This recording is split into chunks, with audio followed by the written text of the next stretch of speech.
주님의 이름으로 축원합니다. 혹시 문해력이라는 말을 들어보셨습니까? 요즘 들어서 특별히 이제 최근 이제 수능이 다가왔죠. 이제 수능을 앞두고 대치동에서 일하고 계시는 어떤 국어 강사께서 물어보시더라고요. 어떤 지문을 보내주면서 이 글의 맥락이 이해되십니까? 라고 물어보시더라고요. 그리고 나서 보는 순간 1, 2초 안에 그 맥락이 이해가 되지 않으면 상위권에 들어갈 수 없다는 거예요. 왜 제가 보는데 제가 그 1, 2초 만에 바로 맥락이 이해가 되지 않았습니다. 그것이 다 이해가 될 정도로 되어야 상위권에 들어갈 수 있다고 요즘 아이들은 그래야 된다라고 이야기를 하시는 겁니다. 이 문해력이라는 것은 단순히 글을 읽고 쓰는 능력을 넘어서 사실 주어진 맥락 속에서 정보를 이해하고 평가하며 활용하여 소통하는 능력을 뜻합니다.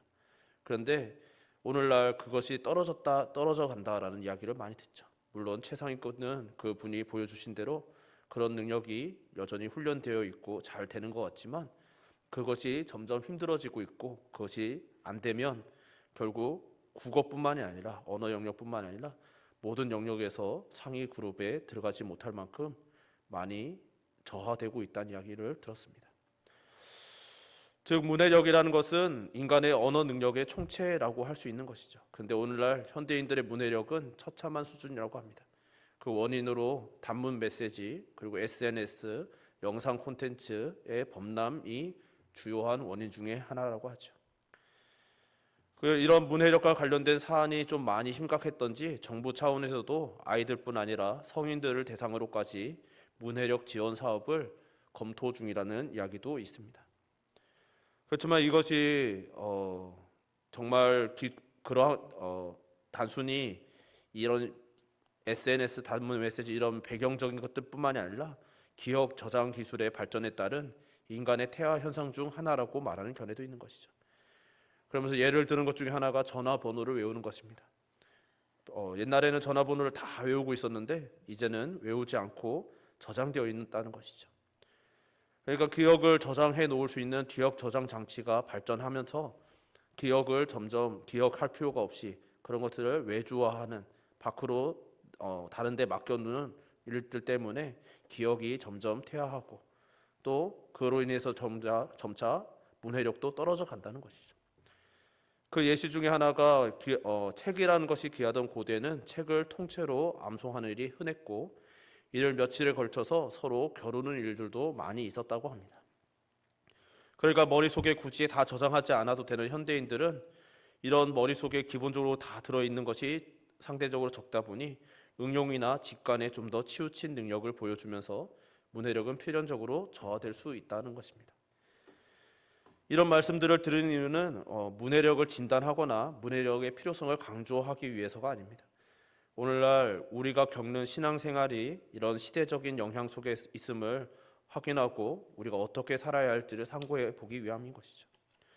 앞서 말씀드렸듯이 문해력은 인간 언어 능력의 총체라고 할 수 있기 때문에 이것은 경건에도 많은 영향을 미쳤습니다. 전통적으로 경건이란 말씀을 읽고 암송하고 묵상하는 것이죠. 이것은 성경이 귀하기도 했고 물리적으로 항상 소지할 수 없는 한계가 있기 때문에 말씀과 동행하기를 원하는 성도들에게 필수였습니다.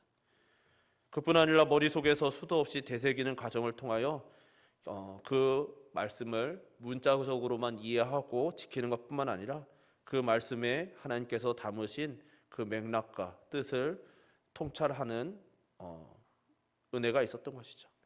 이를 통해서 깊이 있는 영성을 얻게 되기도 하는 것이었습니다. 무엇보다도 성경이 그렇게 말씀을 대하고 배우고 가르치라고 명령하셨다는 것이 또한 중요한 일이죠. 그렇기 때문에 역사적으로 교회는 이 성경을 가르치는 일, 더 나아가서 이 성경을 읽기 위해서 알기 위해서 문자를 가르치는 교육에 매우 힘을 쏟아왔습니다. 우리나라에서도 선교를 위해 오신 선교사님들이 세우신 것이 주요한 기관들이 학교인 것이죠. 언어를 가르치고 그 언어를 통하여 성경을 보게 하고 성경을 보면서 하나님의 말씀을 알아가게 한 것이 주요한 선교 사역이었습니다. 그러나 지금 제가 사역한 시대 이후로만 보아도 갈수록 말씀 암송의 문화는 사라져가고 심지어 성경책을 들고 다니거나 틈날 때마다 펼쳐보는 모습은 사라져갑니다. 성경을 들고 다니라고 권유하면 오히려 이런 반문을 듣죠. 언제든지 손가락 몇 번 까딱하면 다 보이는데 왜 암송을 해야 하나요? 혹은 이 휴대폰에 다 들어있는데 왜 굳이 들고 다녀야 합니까? 물론 그렇습니다. 우리는 누구나 가진 휴대폰으로 언제든지 말씀을 볼 수 있는 시대를 맞이하였습니다. 암송하지 않아도 언제든지 볼 수 있습니다. 그리고 깊이 있는 해석도 언제든지 찾아볼 수 있는 너무나 풍성한 시대를 살아가고 있습니다. 그러나 역설적으로 그렇게 풍성하기에 말씀에 대한 깊이는 사라져가는 것을 보는 것이죠. 물론 표현은 좀 더 느낌 있고 세련돼지고 힙해져 갑니다. 그런데 그 표현에 자신의 묵상이 담기는 일은 사라져가고 있는 것이죠. 저는 지금 표현 방법이 잘못되었다고 말씀드리는 것은 아닙니다. 시대에 맞는 좋은 표현법은 중요하며 그런 달란트를 가지고 이 시대에 와닿는 묵상을 나눠주시는 분들은 귀하다라고 생각합니다. 문제는 그런 분들의 표현만을 그대로 복사하며 옮겨가는 모습인 것이죠. 예를 들면 느낌이 좋은 묵상 이미지를 단톡방에 공유하는 모습들입니다. 그러면 거기에 수많은 좋아요가 붙고 서로 저장하죠. 그런데 그 해당 이미지의 의미와 묵상을 나누면 느낌이 좋다, 어떤 느낌을 받았다 정도로 그치는 경우가 많이 있습니다. 이미지를 처음 만드신 분은 묵상 끝에 그 묵상에 어울리는 이미지를 신중하게 고르고 거기에 자신의 묵상을 담았을 것입니다. 그러나 이후 그것을 쉽게 공유하는 과정에서는 해당의 이미지에 느낌만 남을 위험성이 있다는 것이죠.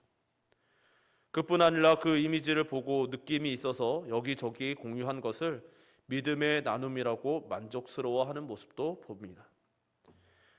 얼마나 많은 이미지들, 많은 표현들을 나누었느냐에 따라서 그 사람이 풍성한 경건을 가진 사람으로 여기는 경향도 있습니다. 이것이 정제될 일은 아니지만 장기적으로 신앙의 위기를 초래할 가능성이 매우 크다는 것이죠. 이것이 문제인 것이죠. 마치 우리 주님께서 바리새인들을 강력하게 질책하셨던 이유인 형식주의, 즉 껍데기만 남을 위험성이 내포되어 있는 현상인 것입니다. 교회는 전통적으로 영성이란 양보다 질, 넓이보다는 깊이에 있다고 가르쳐 왔습니다. 우리 주님께서는 우리 신앙의 토대는 지식의 다양함이나 세련된 표현 형식이 아니라 본질이 담긴 고백이라는 것을 분명히 가르치신 바 있죠. 또 내가 네게 이르노니 너는 베드로라, 내가 이 반석 위에 내 교회를 세우리니 음부의 권세가 이기지 못하리라. 너무나 유명한 베드로의 고백을 들으시고 받으시며 그 고백에 대한 우리 주님의 분명한 선언의 말씀이죠. 교회는 느낌이 좋고 있어 보이는 이미지들과 표현이 아니라 투박하다 할지라도 단 한 가지 투박한 표현만 남았다 할지라도 그 하나에 정확하고 선명한 고백이 담겼을 때 세워지는 것입니다. 성도의 교제는 그 고백에 서로 공감하는 깊이만큼 깊어지는 것이죠. 그 고백이 무엇입니까? 바로 오늘 본문 5절인 것이죠. 우리는 우리를 전파하는 것이 아니라 오직 그리스도 예수의 주 되신 것과 또 예수를 위하여 우리가 너희의 종 된 것을 전파함이라. 아멘. 그러니까 바울은 우리의 주인은 예수님이시고 우리는 주인이신 예수님을 위하여 너희의 종처럼 살아간다고 말하고 있는 것이죠. 즉 바울과 복음 전파자들이 인간적으로는 이해할 수 없는 종 같은 삶을 살아가는 이유는 예수님 때문이라는 것입니다. 바울의 삶은 예수님을 중심으로 구성되었죠. 아니 바울뿐 아니라 모든 사도들이 그러하였습니다. 우리는 사도들이 각자 다른 곳에서 다른 방법으로 주님을 위해 죽었음을 알지요. 그 과정에서 고통스러운 일들도 무수하였습니다. 그들의 죽음은 때론 매우 비참합니다. 사도들 뿐입니까? 교회의 역사는 피의 역사 혹은 순교의 역사란 말이 있을 정도로 얼마나 많은 고난과 죽음이 있어 왔고 지금도 있으며 앞으로도 있을 것임을 우리는 알지요. 그런데 이 모든 것이 가능한 것은 예수님이 나의 주님, 주인이시라는 그 고백 하나 때문이라는 것입니다. 바울은 이 고백의 의미를 이렇게 말하죠. 질그릇에 보배를 가진 것이다. 복음의 힘 혹은 교회와 성도의 힘은 어디에 있습니까? 우리가 금 그릇이기에 힘이 있는 것입니까? 그러니 그릇인 우리를 키우고 귀하게 만들어야 합니까? 그렇지 않은 것이죠. 교회의 힘은 질그릇에 불과한 우리에게 담긴 보배, 우리 주님으로부터 나오는 것입니다. 물론 기왕이면 그 귀한 보배를 담은 그릇이 금이면 좋겠죠. 그러니 기왕이면 그릇도 금으로 바꿔보려는 것이 인간의 노력이며 정성일 것입니다. 그러나 그런 노력이 처음에는 순수하였을지라도 나중에는 그릇이 보배를 가려버리는 것이 인간의 한계임을 또한 우리는 잊어서는 안 되는 것이죠. 새로운 교회가 온다는 책이 있었습니다. 흥미로운 이야기를 그 책에서 보았습니다. 농업사회에서 일반적인 상식은 울타리를 세워서 가축들을 지키고 보호하는 것이라고 합니다. 그러나 호주 같은 곳에서는 목장이 너무 넓어서 울타리를 치는 것이 불가능하다는 것이죠. 그래서 호주에서는 울타리가 아니라 샘을 중심으로 가축을 관리한다고 합니다. 그러면 방목을 하여도 그 드넓은 들판에 방목을 하여도 가축들이 살기 위해서 절대 샘에서 멀리 떠나지 않는다는 것이죠.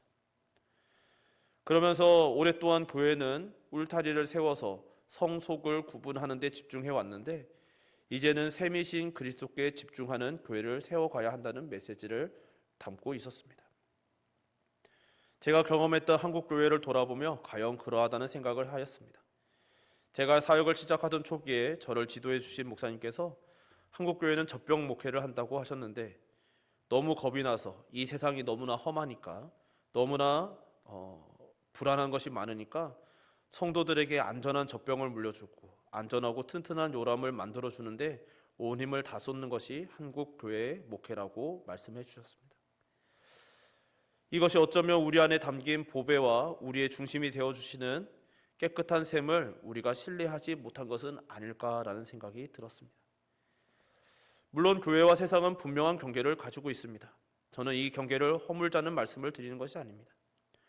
우리 주님께서도 분명히 말씀하셨듯 주님은 세상에 속하지 않으셨기에 교회 역시 세상에 속하지 않았습니다. 즉 분명한 경계가 있어야 합니다. 그러나 동시에 우리 주님께서는 말씀하시죠. 누구든지 목마르거든 내게로 와서 마시라. 아버지께서 내게 주시는 자는 다 내게로 올 것이요 내게 오는 자는 내가 결코 내쫓지 아니하리라. 우리 주님께서는 세상과 분명한 선을 그사 구별하셨지만 높고 견고한 울타리를 세워 막지는 않으셨던 것이죠.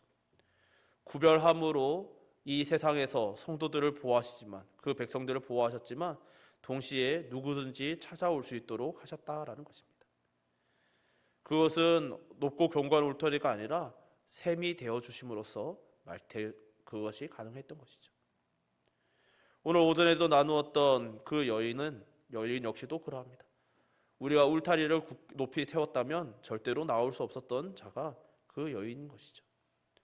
그러나 주님께서는 구별하셨지만 울타리를 높이 세우지 않으심으로써 그가 나와 하나님의 말씀을 들으며 샘에서 그 갈증을 해결하고 또 주님께 은혜의 풍성이 젖어들 수 있게 해주셨던 것입니다. 그러니 설교이든 전도든 우리가 이 세상에서 살아가면서 감당하는 모든 종류의 복음 선포의 목적은 그 샘이신 주님의 위치를 알려주고 기억하게 하는 것이어야 합니다.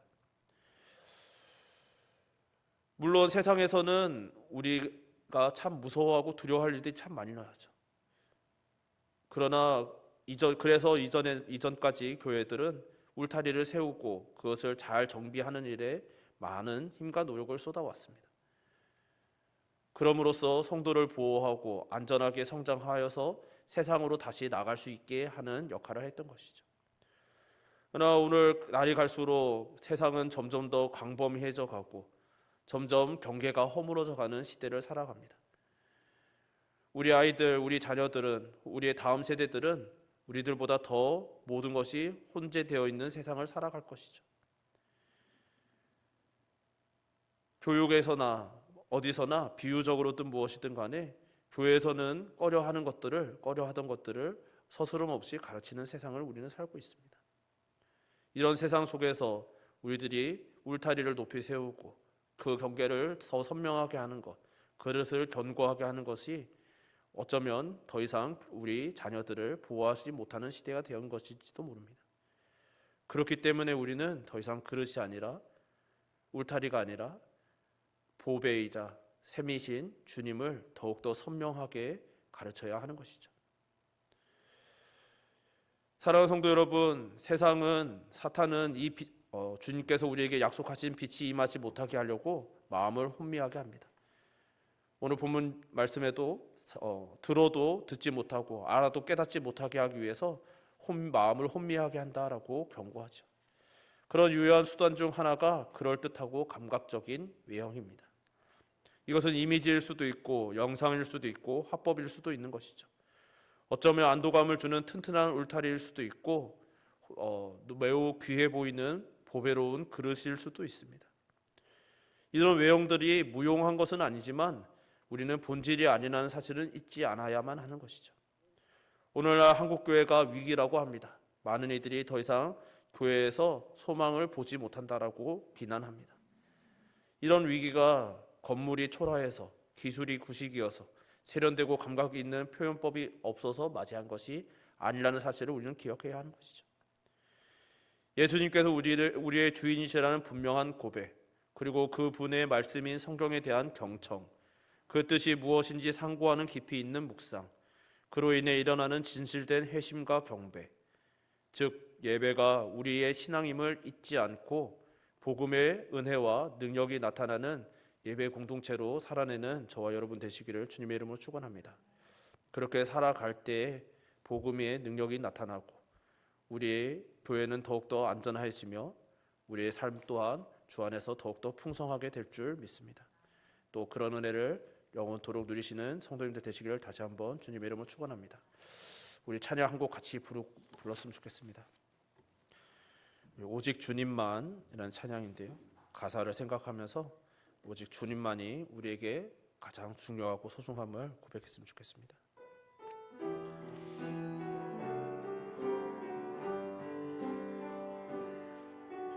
오직 주님만 나의 맘에 갈급함 채우네. 오직 주께만 더 가까이 가기를 원하네. 오직 주님만 나의 갈급함 채우네. 오직 주님만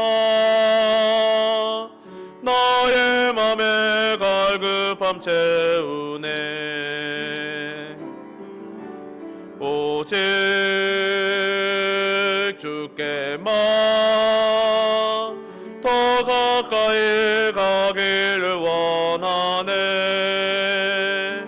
주님만 내 갈급함 채우네. 주만 내게 새 생명 주네. 주만 기쁨 내 맘에 주시네. 나의 기도 응답하시네. 다시 한번 찬양합시다. 오직 주님만, 오직 주님만 나의 맘에 갈급함 채우네. 오직 주께만 더 가까이 가기를 원하네.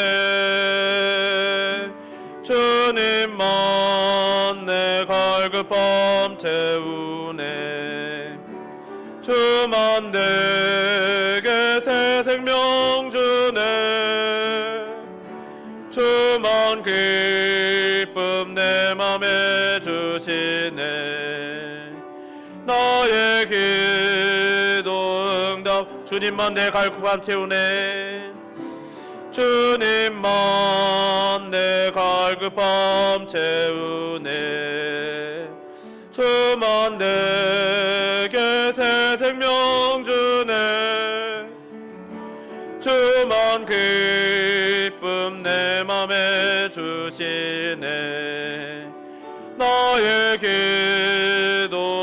응답하시네. 우리 함께 기도합시다. 참 우리가 이 세상을 살아가면서 많은 기도의 제목들이 있죠.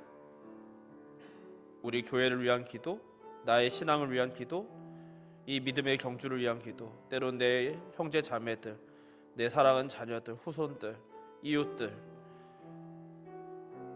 또 더 크게는 이 나라와 민족을 위한 기도들도 있습니다. 이 모든 기도들을 할 때 우리가 집중해야 되는 것이 무엇인가? 오늘 말씀을 통해서 되새겨보기를 소망합니다. 때로는 우리가는 본질적이지 않은 것에 더 집중하죠. 우리가 더 풍성한 재정이 있으면, 우리에게 더 좋은 기술이 있으면, 우리에게 더 많은 사람이 있으면, 인력이 있으면, 혹은 더 많은 지식과 능력이 있으면 우리가 하나님께 더 영광 잘 돌릴 수 있다라고 생각합니다. 그러나 오늘 본문에서 바울은, 또 오늘 본문뿐 아니라 성경은 늘 말씀하는 것이죠. 우리 질그릇에 담긴 보배가 가장 중요하고, 언제든지 찾아가서 우리의 갈증을 해결할 수 있는 셈이 가장 중요하다고요. 주님, 오직 주님만이 우리의 갈급함을 채우실 수 있는 샘물임을 우리가 기억하기를 소망합니다. 주님만이 우리라는 질그릇에 담긴 보배로운 가장 본질적인 것임을 기억합니다. 주님께서 보배라는, 복음이라는 보배가 우리에게 담겼기에 우리를 금그릇처럼 귀하게 여겨주시는 하나님의 그 사랑의 시선을 우리가 늘 기억하고, 내가 금그릇이 되지 못하였다고 자책하거나 혹은 이 외형에 치중하여서 본질을 놓치는 일 없게 하여 주옵소서. 우리들이 정말 울타리를 세우느라 골몰하느라 정말 참 셈이신 그 주님을 위치를 잊고 있지는 않은지 늘 되돌아보며 우리가 절대로 잊어서는 안 되는 그 셈의 위치, 생명샘의 위치를 기억하고, 온 세상 사람들을 향하여, 울타리 밖을 향하여 이곳에 샘이 있다고 언제든지 들어와서 이 샘물을 마시라고 전하는 자, 우리 안에 담긴 이 보배가 가장 귀하니 이 보배를 부어달라고 외치는 자가 되게 하여 달라고, 우리의 예배를 위하여, 우리의 신앙을 위하여, 우리의 복음의 삶을 위하여 이 시간 함께 주여 한번 부르고 기도합시다. 주여, 살만 그래야 풍성하신 하나님 아버지, 오늘 말씀을 통하여 우리가 지켜야 하는 것이 무엇인지 되새겨봅니다. 바울은 이 땅에서 종으로 살아가는 것, 우리들이 세상에서 이해할 수 없는 종으로 살아가는 것에 대해서 이야기합니다. 정말 보배로운 그릇을, 하나님의 보배로운 보배를 질그릇에 담았습니다. 예수님, 복음, 정말 그 생명을 나라는, 우리라는 이 질그릇에 담아주시고, 우리를 질그릇에 불과한데 보배가 담겼기에 하나님께서는 우리를 보배롭고 귀하게 그 보배처럼 여겨주시는 은혜를 우리가 누립니다. 또 하나님 아버지, 우리의 정말 도무지 해결할 수 없을 것만 같았던 그 갈증을 샘물 되어주신 주님께서 해결해 주심을 또한 고백합니다. 주여 하나님 아버지, 우리가 이 세상에 살아가면서 감당해야 되는 사명은, 주여 하나님 아버지, 결단코 우리의 그릇이라는 우리를 치장하고 더 화려하게 만들고 무엇인가 꾸미는 것이 아니라, 혹은 우리가 정말 안전하기 위하여 울타리를 크고 견고하게 세우는 것이 아니라, 내 안에 담겨있는 이 보배를 보아달라고 외치는 것이고, 이 안에 있는, 이 중심에 있는 이 아름답고 깨끗하고 정말 시원한 이 샘물을 보라고, 이 샘물에 누구든지 와서 이 샘물을 마시라고 주 하나님 아버지 알리고 전하고 가르치는 것임을 주 하나님 아버지 되새기오니, 주 하나님 아버지, 우리가 이 예배를 통하여 이런 경험을 날마다 경험하게 하셔주시고, 온 세상을 향하여서도 우리의 믿음을 통하여 그들이 샘물의 위치를 알게 하여 주시고 그 보배를 볼 수 있게 하여 주시옵소서. 그리하여 하나님 아버지, 우리에게 맡겨주신 모든 영혼들, 사랑하는 우리의 자녀들, 가족들, 주 하나님 아버지 이웃들, 주 하나님 아버지 또한 주님께서 우리에게 허락하신 모든 영혼들에게 이 모든 것을 전함으로써 주님, 우리의 교회가 참으로 보배롭고 가치 있는 주 하나님 아버지 주님을 선명하게 드러내는 교회 되게 하여 주시고, 주 하나님 아버지 누구든지 찾아와 이 샘물을 마시며 주 하나님 아버지 그 갈증이 해갈되는 주 하나님 아버지 그런 교회가 되게 하여 주시옵소서. 우리의 모든 고백을 통하여 주님께서 이루실 줄 믿사오며 예수님으로 기도드립니다. 사랑하신 하나님 아버지, 오늘도 주의 말씀을 통하여 우리의 모습을 돌아보게 하심을 감사드립니다. 우리는 주님이 가장 귀하다고 언제나 고백해 왔습니다. 그러나 때로는 주님께 더 귀한 것을 드리고 싶은 마음에 보배를 담은 우리라는 질그릇을 좀 더 좋은 그릇으로 바꿔드리고 싶은 마음이 있습니다. 이것은 그냥 우리의 죄악이 아니라 주님을 우리가 사랑하기 때문입니다. 그러나 하나님, 그 주님께 정성을 드리고 우리의 귀한 것을 드리고자 하는 이 마음이 결코 본질을 넘어서서는 안 됨을 오늘 말씀을 통하여 되새겨 봅니다. 주님, 우리들이 이 사실을 늘 기억하게 하여 주옵소서. 우리가 드릴 수 있는 최고의 것을 드리고자 애쓰되, 귀한 것은, 정말로 귀한 것은 그릇이 아니라 보배임을, 우리에게 담겨진 이 보배임을 잊지 않게 하여 주시고, 우리가 이 세상과의 그 경계를 허물지 않기 위하여 이 경계를 잘 지키되, 이 경계가, 이 울타리가 높고 견고하여서 누구도 들어올 수 없는 장벽이 되지 않게 하여 주셔서 온 세상 사람들을 향하여 우리에게 담겨있는 이 보배를 보아달라고, 우리 안에 있는 이 샘에 찾아와서 이 샘물을 마시라고 전할 수 있는 그런 교회가 되게 하여 주옵소서. 날마다 이런 소망을 품고 이런 열망을 가지고 살아가기를 소망하는 모든 주의 백성들에게 은혜 주시사 그렇게 살게 하여 주실 줄 믿사오며 예수님 이름으로 기도드립니다. 아멘.